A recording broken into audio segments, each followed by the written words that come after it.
deliberately. I remember actually having a record deal through a production deal with someone else and recording, and then the next thing you know, someone else on the label blew up. Hip-hop legend Big Daddy Kane has just shaken the culture with explosive claims that Jay-Z not only betrayed Tupac Shakur, but also built his early career by borrowing Pac's flow and style. During a rare sit-down interview, Kane revealed that behind the scenes, Jay had once admired Tupac's raw delivery and poetic aggression so much, he allegedly mirrored it, without ever giving proper credit. But the betrayal runs deeper. According to Kane, when tensions rose between the East and West Coasts, Jay-Z refused to publicly defend Tupac, despite once sharing mutual respect in their early days. Oh, hold up. Tupac is a lyricist. See what I'm saying? It's just that he's not one of those lyrical MCs that spit stuff, but his stuff is, he spit deep lyrics that touch your soul. He knew Pac gave him the formula, Kane said, but when the bullets started flying, he backed off and stayed silent. Kane went on to claim that Jay-Z repackaged Tupac's influence with a more polished corporate twist, positioning himself as a street legend while distancing from the very artist who helped shape that energy. Fans are now digging through old freestyles, interviews, and flows, comparing Jay's early style to Pac's, and the similarities are hard to ignore.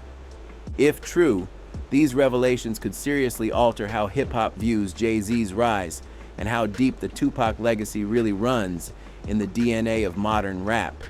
True, Tupac, he really had an issue with Jay-Z. He really didn't like him then. Not at all. Big Daddy Kane just dropped a bombshell about Jay-Z and Tupac, and no one saw this twist coming. According to Kane, the version of hip-hop history the public knows might be missing some key parts that got pushed under the rug.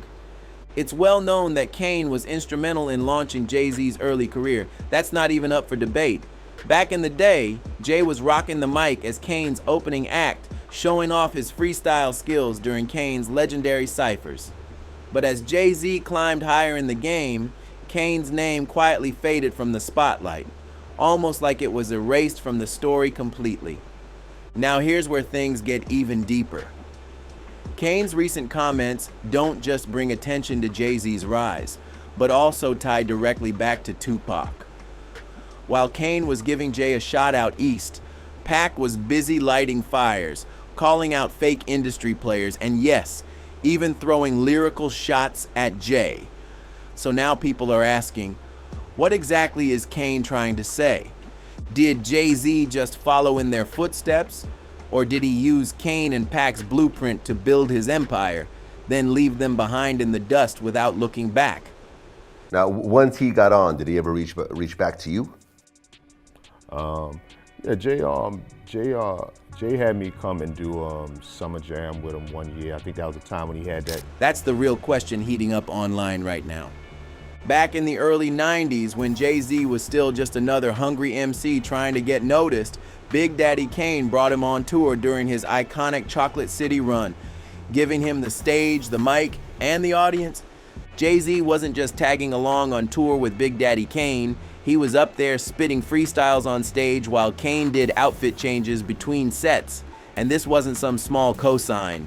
Kane took it a step further by recording tracks with Jay and actively pushing his demo to record labels. He believed in Jay-Z's raw talent even when the music industry wasn't ready to hear it. But here's the truth. Kane admitted that selling Jay to the major labels back then was a serious uphill battle. Most execs didn't like Jay's delivery or thought his style didn't match what was trending. Still, Kane stood by him, convinced that Jay would eventually find his voice and his lane, and clearly he did. I think that if Pac was alive, it would have been a whole different story. And as much money as Jay-Z has, he still hasn't accomplished what Tupac accomplished before he was at 25 years old. But this is where things start to get uncomfortable. There's no denying that Kane's fast, slick, and confident flow heavily influenced Jay-Z's early style. Yet when Jay finally made it big, That early mentorship seemed to vanish from his public story. In documentaries, interviews, and even in his best-selling memoir, Decoded, Jay-Z gives Kane only a quick mention, acknowledging that he learned timing and stage presence from him, but not much else.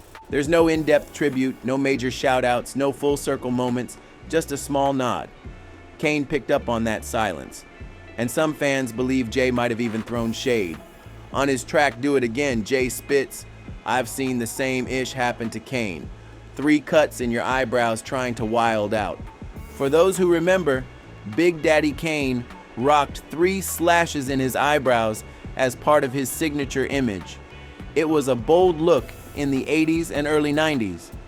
So that line, it hit different.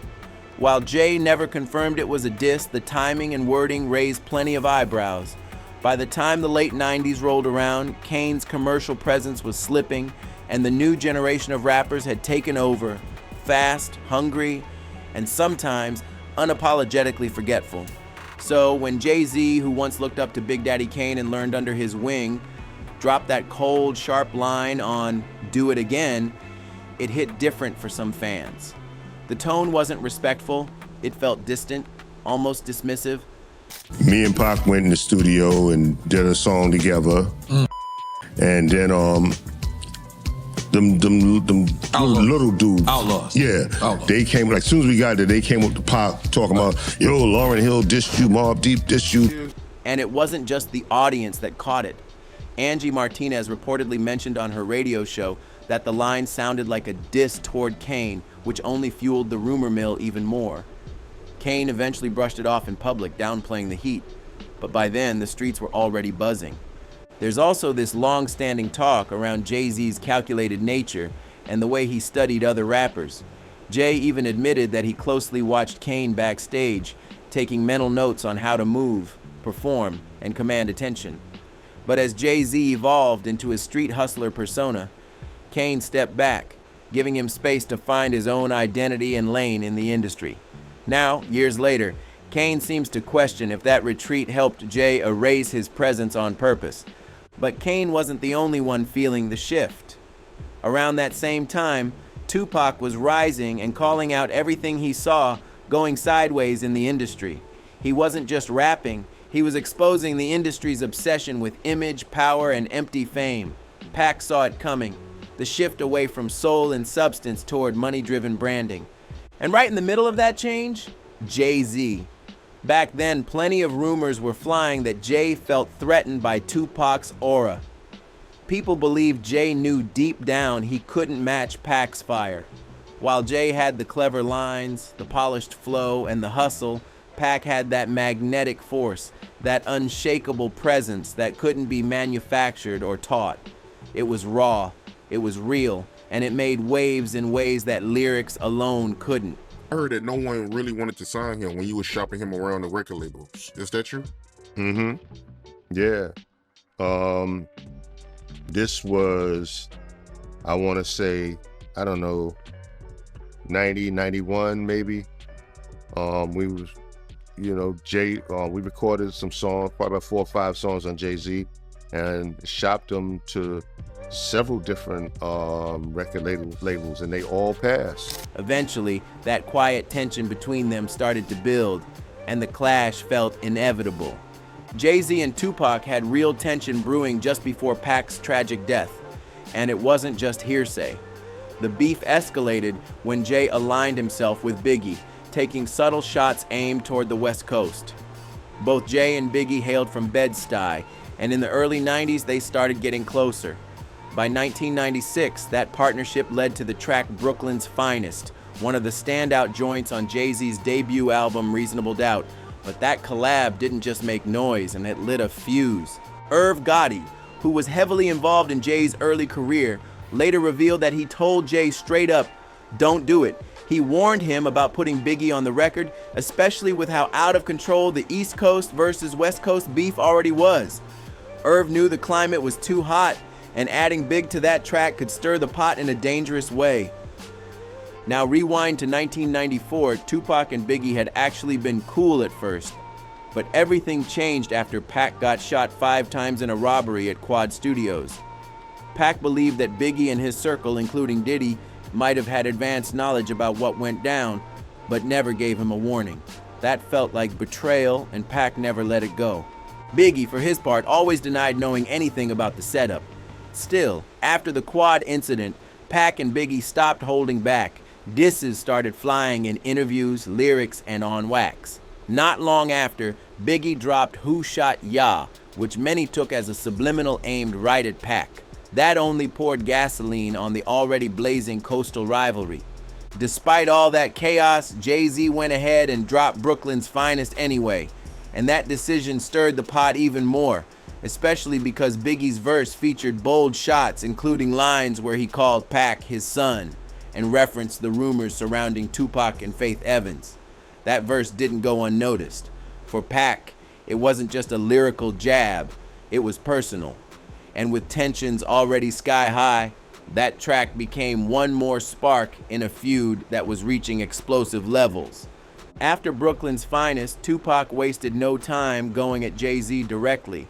He threw jabs on tracks like Bomb First, My Second Reply, and Fuck Friends, making it clear that Jay wasn't just a bystander in the East Coast-West Coast war. He was officially on Pac's radar. Fans at the time were expecting Jay-Z to clap back with his own diss record, something hard and direct, but that moment never came, at least not publicly. Just weeks later, Tupac was gunned down in a drive-by in Las Vegas, and everything changed. But here's where the story takes a turn. Jay had reportedly written a brutal response track titled Scathing, a song aimed straight at Pac, no filters. The rumor is that Jay held back from dropping it while Pac was still alive, not wanting to add fuel to an already dangerous fire. It's one of those forgotten hip-hop myths, a diss that never saw the light of day. After Pac's death, though, Jay did something unexpected. According to DJ Clark Kent, he performed Scathing live at the Apollo Theater, and the lyrics were ruthless. Clark said Jay felt like he needed to let that track out, that he had a chip on his shoulder and wanted to prove he wasn't scared to go bar for bar, even if it meant taking that shot after Pac was gone. So why would Jay air it out once Pac wasn't around to respond? That question still fuels heated debates. Some believe Jay felt a sense of relief once Pac passed, like the threat of having to stand toe-to-toe with that kind of presence had finally disappeared.